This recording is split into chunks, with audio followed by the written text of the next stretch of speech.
Hi friends, Vikram വേദയുടെ പുതിയ എപ്പിസോഡിലെ വർക്ക്ഷോപ്പിൽ നിൽക്കുമ്പോൾ വേദയെക്കുറിച്ച് എല്ലാവരും നല്ല അഭിപ്രായം പറയണേ. നിന്നെ സ്റ്റേഷനിൽ ഇറക്കിയത് രാധയാണെങ്കിലും ഈ ലോകത്തിന് മുന്നിലെ നീ ഒരു തെറ്റുകാരനും അല്ലെന്ന് തെളിയിച്ചത് വേദയാണ്. ഇങ്ങനൊരു പങ്കാളിയെ നിനക്ക് കിട്ടിയത് നിന്റെ ഭാഗ്യാടാ. ഇതൊക്കെ കേൾക്കുമ്പോ വിക്രം ഞാൻ പോവാ എന്ന് പറഞ്ഞ് അവിടെ നിൽക്കാതെ അങ്ങ് പോകും. ഇവനെന്താ ഇങ്ങനെ? അപ്പോ ജോസഫ് പറയും, വേദയെ ഒരുപാട് കുറ്റപ്പെടുത്തിയല്ലേ, അതിന്റെ ഒരു വിഷമത്തിൽ പോയതായിരിക്കും. അങ്ങനെ വിക്രം അവിടുന്ന് ബുള്ളറ്റിലേറി പോവാണ്. പിന്നീട് കാണിക്കുന്നത് വർഷയെ കൂട്ടി എല്ലാവരും കൂടെ തിരികെ വീട്ടിലേക്ക് വന്നിരിക്കുകയാണ്. മുത്തശ്ശിക്ക് ഭയങ്കര സന്തോഷാകും. നിക്കുമോളെ എന്ന് പറഞ്ഞിട്ട് അകത്തേക്ക് പോവാണ്. അപ്പോഴേക്കും ശങ്കരൻ അങ്ങോട്ട് വരും. എല്ലാവർക്കും ഭയങ്കര സന്തോഷം. അങ്ങനെ മുത്തശ്ശി വന്ന് ആരതിയൊക്കെ എടുത്ത് കൊണ്ടുവരാണ്. എന്നിട്ട് ആരതി ഒഴിഞ്ഞാണ് കുട്ടിയെ അകത്തേക്ക് കയറ്റുന്നത്. അങ്ങനെ അകത്ത് കയറി കഴിഞ്ഞാല് കുഞ്ഞിനെ എടുക്കാനായി മുത്തശ്ശി തുടങ്ങുമ്പോ അത് വർഷം സമ്മതിക്കുന്നില്ല. കൈമാറിയാല് കുഞ്ഞ് എഴുന്നേൽക്കും. ഇത് കേൾക്കുമ്പോ മുത്തശ്ശി നല്ല വിഷമാവുന്നുണ്ട്. ശ്രീകാന്ത് പറയും, എങ്കിൽ ഇങ്ങനെ എല്ലാവരുടെയും ശബ്ദം കേട്ട് കുഞ്ഞിനെ എഴുന്നേൽപ്പിക്കാതെ നീ കൊണ്ടുപോയി കിടത്താൻ നോക്ക്. അപ്പോഴും മുത്തശ്ശി ഞാൻ കിടത്താന്ന് പറയുന്നുണ്ടെങ്കിലും വർഷം സമ്മതിക്കുന്നില്ല. അങ്ങനെ വർഷം തന്നെ കുഞ്ഞിനെ കൂട്ടി റൂമിലേക്ക് പോവാണ്. അങ്ങനെ മുത്തശ്ശി ഓൾറെഡി ഇപ്പൊ വിഷമിച്ച് നിൽക്കാണ്. അങ്ങനെ പത്മം പറയും, ഇനി നമുക്ക് കുഞ്ഞിന്റെ നൂലുകെട്ടും അങ്ങനെ ഒരുപാട് ചടങ്ങുകളില്ലേ. ഇത് കേൾക്കുമ്പോ മുത്തശ്ശി പറയും, എല്ലാവരെയും വിളിക്കണം നമുക്ക്. അങ്ങനെ ആരെയും മാറ്റി നിർത്താൻ പറ്റില്ലല്ലോ. അപ്പൊ ചന്ദ്രശേഖരൻ പറയും, അതെ, ബന്ധുക്കളെ ഒക്കെ വിളിക്കണം. അത് പിന്നെ വേണ്ടതല്ലേ അമ്മേ. അപ്പൊ മുത്തശ്ശി പറയും, എല്ലാവരെയും വിളിച്ച് ആഘോഷിക്കേണ്ട കാര്യമല്ല ഞാൻ പറഞ്ഞത്, പേരിടാൻ അധികാരമുള്ള ആള് തന്നെ അത് ചെയ്യണം. ചന്ദ്രശേഖരൻ പറയും, അങ്ങനെ നോക്കുവാണെങ്കില് അതിനുള്ള അവകാശം ദർശനാണുള്ളത്. അവനങ്ങ് ഇംഗ്ലണ്ടിലല്ലേ, അപ്പോഴേക്ക് എത്തിയില്ലെങ്കിൽ എന്ത് ചെയ്യും? മുത്തശ്ശി പറയും, അച്ഛന്റെ സഹോദരിമാരിലെ മൂത്തയാള് ചെയ്യണം. വർഷ ഇത് കേട്ടുകൊണ്ട് കുഞ്ഞിനെ കിടത്തിയിട്ട് വരുന്നത്. അങ്ങനെ ഒരു നാട്ടു നടപ്പുണ്ടോ? ചന്ദ്രശേഖരൻ പറയും, അങ്ങനെയൊന്നുമില്ല. അമ്മാവനില്ലെങ്കിൽ കുട്ടിയുടെ അച്ഛനോ അച്ഛനോ മുത്തശ്ശനോ മുത്തശ്ശിയോ അങ്ങനെ ഏതെങ്കിലും ഒരാളെന്നല്ലേ ഉള്ളൂ. അതിൽ മുത്തശ്ശി പറയും, സഹോദരന്റെ കുഞ്ഞിനെ കാണാൻ വരുന്ന സഹോദരിയുടെ ഒരു നോക്ക് പോലും കാണാൻ കൂട്ടാക്കാതെ ഇറക്കി വിടുന്നത് നാട്ടുനടപ്പല്ലല്ലോ ചന്ദ്രശേഖര. അപ്പോഴാണ് വേദയുടെ അച്ഛനമ്മയും ഇതറിയുന്നത്. അവർ രണ്ടുപേരും ഇങ്ങനെ പരസ്പരം നോക്കുന്നുണ്ട്. മുത്തശ്ശി പറയും, നിങ്ങൾ മനുഷ്യർക്ക് പകയാക്കാം, പക്ഷേ ജനിച്ചു വീണ ഒരു കുഞ്ഞിന്റെ പേരില് എന്തിനാ നിങ്ങൾ ഇങ്ങനെ പക കൊണ്ട് നടക്കുന്നത്? പത്മൻ ചോദിക്കും, ശരിയാണോ ശ്രീകാന്ത്, നീ വേദയെ ഹോസ്പിറ്റലിൽ നിന്ന് ഇറക്കി വിട്ടു എന്നുള്ളത് സത്യമാണോ? ശ്രീകാന്ത് മിണ്ടാതെ നിൽക്കുമ്പോ അമ്മ വീണ്ടും ചോദിക്കും. ശ്രീകാന്ത് പറയും, അവൾ എന്റെ കുഞ്ഞിനെ കാണണമെന്ന് എനിക്ക് തോന്നിയില്ല. എന്റെ കുഞ്ഞല്ലേ, അത് തീരുമാനിക്കാനുള്ള അവകാശം എനിക്കില്ലേ? മുത്തശ്ശി പറയും, കുഞ്ഞുങ്ങൾ ദൈവത്തിന്റെയാണ് ശ്രീകാന്ത്.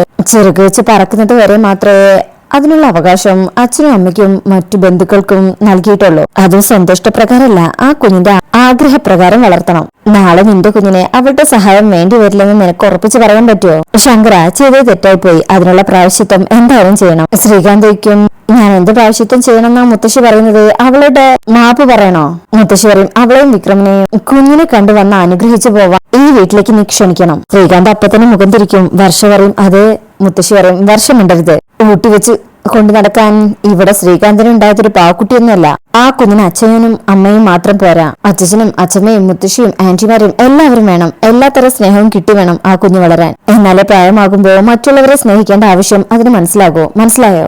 കുഞ്ഞിലെ അവരുടെ മനസ്സിലെ നെഞ്ച കലക്കി കളയരുത് എന്ന് പറഞ്ഞോണ്ട് മുത്തശ്ശി അവിടുന്ന് പോവാണേ. ശേഷം എല്ലാവരും ഇങ്ങനെ പരസ്പരം നോക്കുകയാണേ. പിന്നീട് കാണിക്കുന്നത് വിശ്വം അവിടെ ഇന്റർവ്യൂവിന് വന്നിരിക്കുകയാണേ.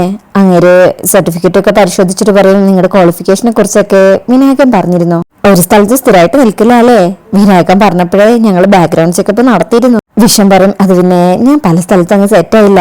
അവിടുത്തെ മാനേജറേക്കും ഈ പ്രായമായിട്ടും മിസ്റ്റർ വിശ്വം, ഈ ജോലിക്ക് ഞങ്ങളെ പലരെയും പരിഗണിച്ചിരുന്നു. അവരിൽ പലരെയും വേണ്ടാന്ന് വെച്ചത് ക്വാളിഫിക്കേഷൻ ഇല്ലാഞ്ഞിട്ടോ കഴിവില്ലാഞ്ഞിട്ടോ അല്ല, ശരിക്കും വിശ്വസ്തനായ ഒരാളെയാണേ.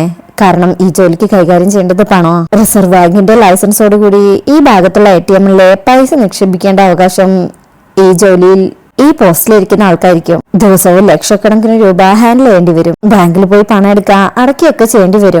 ഡിസ്ട്രിബ്യൂഷൻ മാനേജർ എന്ന് പറയുമ്പോൾ സീറ്റിലിരുന്ന് ചെയ്യേണ്ട ജോലിയല്ല നടത്താം. കളക്ഷൻ ഏജൻസിനെ കിട്ടാഞ്ഞിട്ടില്ല. ഈ ജോലിക്ക് കുറെ കൂടെ പക്വതയും പ്രായമുള്ള ഒരാളെയും കൂടെ വേണം. വിശ്വത്തിന്റെ പ്രായത്തിലുള്ള ഒരാളെ ഞങ്ങൾ അന്വേഷിച്ചത് അതുകൊണ്ട് തന്നെ പിള്ളേർക്ക് കൊടുക്കുന്ന ഒരു ശമ്പളമല്ല ഞങ്ങൾ ഓഫർ ചെയ്യുന്നത് അറൌണ്ട് 6 lakh, അതായത് മാസം 50,000 രൂപ. വിശ്വ ഇത് കേട്ട് ഞെട്ടുന്നുണ്ട്. അങ്ങനെ മാനേജർ പറയും, ചില ദിവസം ഓവർ ടൈം ചെയ്യേണ്ടി വരും, അതിനുള്ള ഇൻസെന്റീവ് വേറെ ഉണ്ടാവും. വിഷ്ണു ചോദിക്കും, അല്ല സാർ, പണം കൊണ്ടുവരേണ്ടത് ഞാൻ ഒറ്റയ്ക്കാണോ? പേടിയുണ്ടോ? വിഷ്ണു ചോദിക്കും, അല്ല, ഇത്രയും പണം ഞാൻ ഒറ്റയ്ക്ക്? അത് പേടിക്കണ്ട, മുഴുവൻ കവർ ചെയ്ത് വണ്ടിയില് ഒരു അസിസ്റ്റന്റും പിന്നെ ഒരു ഗണ്ണും വെച്ചുള്ള ഒരാളും കൂടെ ഉണ്ടാവും. അങ്ങനെയായിരിക്കും യാത്ര. ഈ പോസ്റ്റിലേക്ക് എടുക്കുന്ന ആള് അത്രയ്ക്ക് വിശ്വാസമുള്ള ഒരാളാവണമെന്ന് ചെയർമാന് നിർബന്ധം ഉണ്ടായിരുന്നു. സുധാകരൻ മാഷിന്റെ മകനാണെന്ന് പറഞ്ഞപ്പോ അദ്ദേഹത്തിന് മറ്റൊന്നും നോക്കാനുണ്ടായിരുന്നില്ല. വിഷ്ണു ചോദിക്കും, അദ്ദേഹത്തിന് അച്ഛനൊക്കെ അറിയോ? അപ്പൊ അയാൾ പറയും, നേരിട്ട് അറിയുമെന്നറിയില്ല, പ്രസിഡന്റിന്റെ അവാർഡൊക്കെ കിട്ടിയ അധ്യാപകനല്ലേ, അതുകൊണ്ടായിരിക്കും. വിശ്വത്തിന് ഓക്കെ ആണെങ്കിൽ നാളെ മുതൽ ജോയിൻ ചെയ്യാം. താങ്ക് യു സാർ എന്ന് പറയുമ്പോ എന്നാ പിന്നെ നാളെ തന്നെ അപ്പോയിന്റ്മെന്റ് ലെറ്റർ റെഡിയാക്കി വെക്കാം. അങ്ങനെ വിഷം പോയി കഴിഞ്ഞാല് അയാള് ചെയർമാനെ വിളിച്ചിട്ട് എല്ലാം ഓക്കെ ആണെന്ന് പറയും. നാളെ തന്നെ ആള് ജോയിൻ ചെയ്യും. അങ്ങനെ ഒരു ഹാപ്പി ആയിട്ട് നിൽക്കണം അവിടെ. പിന്നീട് കാണിക്കുന്നത് രാത്രി മാഷ വീട്ടിലെ ഭക്ഷണം ഒക്കെ റെഡിയാക്കി കഴിക്കാനുള്ള തയ്യാറെടുപ്പിലാണ് എല്ലാവരും. വേദനയുടെ നിൽക്കുമ്പോ വയറുവേദന വന്ന് കിടക്കാന്ന് പറയും. അമ്മ പോവാൻ തുടങ്ങുമ്പോഴേക്കും നന്ദിനി പറയും അതെല്ലാവർക്കും ഉണ്ടാവുന്ന വേദനയാണ്. അമ്മ ഇങ്ങോട്ട് പോകുന്ന എന്തിനാ? ശ്രീജടത്തി പറയും കഞ്ഞി കുടിച്ചിട്ടുണ്ട്, കുറച്ചു സമയം കിടന്നോട്ടെ. അപ്പോഴേക്കും എല്ലാവരും വരികയാണ്. അങ്ങനെ അച്ഛനും വിഷുവും വിനയനും എല്ലാവരും വന്ന് ഭക്ഷണം ഇങ്ങനെ കഴിക്കും. വിഷുത്തോട് ജോലിയുടെ കാര്യം അച്ഛനോട് പറയാൻ പറയും. അച്ഛാ ഞാനിന്ന് പോയ കാര്യം ശരിയായിട്ടോ? അപ്പൊ അച്ഛൻ വലിയ മൈൻഡൊന്നുമില്ല. അപ്പൊ വിനായകൻ പറയും ഞാൻ റെക്കമെൻഡ് ചെയ്ത ജോലി കിട്ടി അച്ഛാ. അത് കേൾക്കുമ്പോ അച്ഛൻ പറയും സന്തോഷം. അല്ല മേലനങ്ങുന്ന ജോലിയാണോ? അല്ല മേലനങ്ങുന്ന ജോലിയാണെങ്കിൽ 2 ദിവസം കഴിഞ്ഞാൽ ഇവിടുത്തെ തന്നെ കാണുമല്ലോ. ഇതങ്ങനെയല്ല പോകുന്ന തന്നെ വിഷയം പറയും. അച്ഛൻ പറയും അങ്ങനെയാ നല്ലത്. അങ്ങനെ അച്ഛൻ ജോലിയെ കുറിച്ചൊക്കെ ചോദിക്കുമ്പോ ആ സാറ് പറഞ്ഞ കാര്യങ്ങളൊക്കെ വിശ്വം അച്ഛന്റെ അടുത്ത് പറയണേ ഇതാണ് ജോലി എന്നൊക്കെ. പണം ഡിസ്ട്രിബ്യൂട്ട് ചെയ്യുന്ന കാര്യം പറയുമ്പോ തന്നെ ശ്രീജരത്തി പേടിക്കും. നിങ്ങൾ ഒറ്റയ്ക്കാണോ അതൊക്കെ ചെയ്യുന്നത്? അല്ല, എന്റെ കൂടെ ഒരു അസിസ്റ്റന്റും ഒരു ഗൺമാനും ഉണ്ടാവും. പിന്നെ പ്രത്യേകം തയ്യാറാക്കിയ വണ്ടിയിലാണ് യാത്ര. അപ്പൊ മഹാലക്ഷ്മി ആയിട്ടാണ് നേരിട്ട് ഇടപാട്. അങ്ങനെ അവരിങ്ങനെ സംസാരിച്ചുകൊണ്ട് നിൽക്കുമ്പോ അച്ഛൻ ചോദിക്കും ശമ്പളത്തിന്റെ കാര്യം പറഞ്ഞോ? പറഞ്ഞു. മാസം അറൗണ്ട് ഒരു 50,000 രൂപ കിട്ടും. ഇത് കേൾക്കുമ്പോ വിനായകൻ ഇങ്ങനെ ഞെട്ടിപ്പോവും. തരിപ്പ് പോവാണ്. ഇത്രയും വലിയ എമൗണ്ട് കേൾക്കുമ്പോ വിനായകൻ തന്നെ ഞെട്ടിയിട്ടുണ്ട്. അങ്ങനെ അച്ഛൻ പറയും എന്നെ അമ്മയെ സഹായിക്കാനായിട്ട് ഒന്നും തരണ്ട, പക്ഷേ നിങ്ങളുടെ കാര്യത്തിന് കൈ നീട്ടാൻ ഇടവരരുത്. ശ്രീജയെ കാര്യങ്ങളിലെല്ലാം ഒരു കണക്കുണ്ടായിരിക്കണം, സൂക്ഷിക്കേണ്ടത് നീയാണ്. അമ്മയും പറയും അതെ, ഇനിയെങ്കിലും നീയും ശ്രീജയും ഒരു കുടുംബമായിട്ട് കഴിയണം. അച്ഛനമ്മയ്ക്കും അത് കാണണം. അപ്പോഴേക്ക് വിനായകൻ ചോറ് മതിയാക്കി എഴുന്നേൽക്കുമ്പോ അച്ഛൻ ചോദിക്കും എന്തു പറ്റിയെന്ന്. ഇല്ല ഒന്നുമില്ല. ചോറ് നിറകിൽ കയറിയപ്പോ എന്തോ പോലെ എന്ന് പറഞ്ഞ് എഴുന്നേറ്റ് കൈ കഴുകി പോകും. നന്ദിനിയും കൂടെ പോകുന്നുണ്ട്. അല്പസമയം കഴിഞ്ഞാല് നന്ദിനി വിനായകന് പായസം കൊണ്ടുവന്ന് കൊടുക്കാനേ. ജോലി കിട്ടിയത് പ്രമാണിച്ച് വിശ്വേട്ടിന് വേണ്ടി ഉണ്ടാക്കിയതാ. ഒരു താല്പര്യമില്ലാണ്ട് ഇങ്ങനെ പറയുന്നുണ്ട്. ഇനി അതും കൂടി ആർത്തിയില് കുടിച്ചു കയറ്റിയിട്ട് നെറുക്കയില് കയറണ്ട. നീ എന്തെങ്ങനെ പറയുന്നത്? നന്ദിനി പറയും 1.5 ലക്ഷം രൂപയാ മാസ ശമ്പളം. അല്ലാതെ അത് കേട്ട് നെറുകയില് ഭക്ഷണം കയറിയിട്ട് കാര്യമില്ല. വിനായകൻ പറയും അതിന് വിശ്വേട്ടിന് 50,000 രൂപ ശമ്പളം കിട്ടുന്നതിനുണ്ട് എനിക്കെന്താ? എനിക്ക് എന്ത് പ്രശ്നമാണ് നന്ദിനി? നന്ദിനിയോട് നിനക്ക് ഒരു പ്രശ്നമില്ലേ? നിനക്ക് എന്താടി ഭ്രാന്താണോ? ഒരു പോസ്റ്റിന് എത്ര രൂപ ശമ്പളം കൊടുക്കണമെന്ന് തീരുമാനിക്കുന്നത് ഞാനാണോ? അവിടുത്തെ കമ്പനിയല്ലേ? നന്ദിനിക്കാണെങ്കിൽ ഇത് കേട്ടിട്ട് സഹിക്കുന്നില്ല. ഇങ്ങനെ വയറിഞ്ഞിട്ട് എന്ന് പറയുമ്പോ പായസം കുടിക്കി, കുറച്ച് മധുരം കയറട്ടെ. ഉയരം കൂടുമ്പോ എന്ത് സംഭവിക്കുന്നറിയോ? അപ്പൊ ലാലേട്ടൻ പറഞ്ഞ ആ ഡയലോഗാണ് നന്ദിനി പറയുന്നത്. ചായയുടെ സ്വാദ് കൂടല്ലേ? അങ്ങനെ വിനായകന്റെ കയ്യിൽ നിന്ന് നല്ല പുളിച്ച തെറി കേൾക്കുമ്പോ നന്ദിനി പറയും ഉയരം കൂടുമ്പോ വീഴ്ചയുടെ ആഘാതം കൂടല്ലേ? ഞാൻ ആലോചിക്കുന്നത് അതാണ്. ഇത്രയും സാലറി കൊടുത്ത് വിശ്വേട്ടിന് ജോലിക്കെടുത്ത എന്ത് വലിയ പാരയായിരിക്കും അവര് തിരിച്ചു വെക്കാൻ പോകുന്നത്? നന്ദിനി പറയും അതെന്തെങ്കിലും ആയിക്കോട്ടെ, പക്ഷെ അധികകാലം ഈ ജോലി ഉണ്ടാവില്ലല്ലോ, അത് ഉറപ്പല്ലേ? ഇനി ഇതും ഉണ്ടാവുകയാണെങ്കിലേ നിങ്ങളൊന്ന് റെക്കമെൻഡ് ചെയ്യണം ഈ ശമ്പളം ഒന്ന് പകുതിയായിട്ട് കുറയ്ക്കാൻ. ഇപ്പം പാവം പോലെ ഇരിക്കുന്നേ ഉള്ളൂ, കാശങ്ങണം വരാൻ തുടങ്ങി. ശ്രീചേച്ചി നികളിക്കും. പിന്നെ അവരും വേദയും കൂടി ചേർന്ന് എന്നെ ഇവിടെ ഇട്ട് ഞാൻ വരപ്പിക്കും. അതുകൊണ്ടാ വിനായകൻ പറയും നീ ചെല്ല്. നന്ദിനി പോകാൻ നേരത്തെ ഇമാതിരി അവതാരി ആർക്കെങ്കിലും ചെയ്യാൻ നിന്നാലുണ്ടല്ലോ എന്ന് പറഞ്ഞാ പോകുന്നത്. ഈ സമയം വിനായകൻ ആലോചിക്കുന്നത് എന്തായിരിക്കും അവര് വിശ്വേട്ടനിട്ട് പണിയാൻ പോകുന്നത് എന്നൊക്കെ ഇങ്ങനെ ആലോചിക്കാം. പിന്നീട് കാണിക്കുന്നത് രാത്രി എല്ലാരും ഉറങ്ങിയിട്ടുണ്ട്. ഈ സമയം വിക്രം ബുള്ളറ്റിൽ അങ്ങോട്ട് വരണേ. ശബ്ദം കേൾക്കുമ്പോ തന്നെ വേദ എഴുന്നേറ്റ് നോക്കണേ. അപ്പോഴേക്കും വിക്രം അകത്തേക്ക് പോയി ഡ്രസ്സൊക്കെ മാറി കുളിക്കാനുള്ള തയ്യാറെടുപ്പിലാ. അങ്ങനെ ബാത്റൂമിലേക്ക് പോകുന്ന കാണുമ്പോ വേദ വേഗം വന്ന് പായൊക്കെ മടക്കി വെച്ച് വിക്രത്തിന് കട്ടില് കയറി കിടക്കും. വിക്രം ഫ്രഷ് ആയിട്ട് അകത്തേക്ക് വന്ന് ലൈറ്റ് ഇട്ട് നോക്കുമ്പോ വേദ ഉണ്ടാവും കണ്ണടച്ച് കിടക്കുന്നത്. നല്ല ഉറക്കത്തിലാണേ, അഭിനയാണ്. ഇത് കാണുന്ന വിക്രം ഡി എന്ന് വിളിച്ച് അടുത്തേക്ക് ചെല്ല. ഒരനക്കമില്ല. വിക്രം വിചാരിക്കും ഇവളിനി ഉറക്കം വന്നതുപോലെ അഭിനയിക്കുന്നതാണോ? ശേഷം പതിയെ വേദയുടെ അടുത്തേക്ക് പോയി ഇങ്ങനെ നോക്കും. തൊട്ടടുത്തെത്തുമ്പോ വേദ കണ്ണോർക്കും.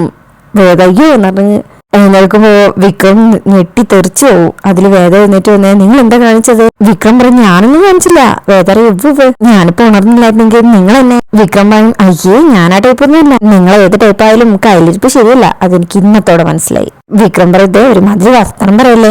വേദ നിങ്ങളങ്ങനെ നല്ല വെള്ള സമയൊന്നും വേണ്ട. രാത്രി ഒറ്റയ്ക്ക് താമസിക്കുന്ന സ്ത്രീകള് റീൽസ് എടുക്കുന്നുണ്ടോന്ന് അറിയാം. ഒളിഞ്ഞു നോക്കുന്ന ആളല്ലേ നിങ്ങള്. അതിൽ വിക്രം ഡി എന്ന് വിളിച്ച് അവിടെ ഉണ്ടായിരുന്ന ഒരു ബോട്ടിലെടുത്ത് തലയ്ക്ക് അടിക്കാൻ തുടങ്ങുമ്പോഴേക്കും ഞാൻ വെറുതെ പറഞ്ഞതാ വേണ്ട വേണ്ട വേണ്ട. വിക്രം ആ നൃത്തം നിൽക്കുമ്പോ വേദ പറയും കുപ്പി താഴെ വെക്ക് വിക്രം. നിങ്ങളുടെ വേദയാണ് പറയുന്നത് കുപ്പി താഴെ വെക്കും മോനെ. അതിൽ വിക്രം ആ കുപ്പി അപ്പുറത്തേക്ക് ദൂരേക്ക് അങ്ങ് വലിച്ചെറിയണേ. അതിൽ വേദ ഷോ പൊട്ടി എന്ന് പറഞ്ഞു നിൽക്കും. വിക്രമാണെങ്കിൽ ഇത് കേട്ട് ദേഷ്യത്തില് പ്രാന്തര പോലെ അടങ്ങനെ ഇരിക്കുമ്പോ വേദയ്ക്ക് കാര്യം മനസ്സിലാവും, വേണ്ടായിരുന്നു തോന്നും. ശേഷം പതിയെ അടുത്തേക്ക് വന്നിട്ട് പറയും, അതെ ഞാൻ ചുമ്മാ പറഞ്ഞതാണെന്ന്, നിങ്ങൾ അങ്ങനെയൊന്നും ചെയ്തിട്ടില്ലെന്ന് എനിക്കറിയാം. സത്യമാണെങ്കിലും അല്ലെങ്കിലും ഭർത്താക്കന്മാരെ കുറിച്ച് ഇങ്ങനെ വല്ല ആരോപണം ഉണ്ടായാൽ അത് ഇടയ്ക്കിടയ്ക്ക് ഓർത്തു പറയുന്നത് ഭാര്യമാർക്കൊരു രസാണെന്ന്. അത്രേ ഉള്ളൂ.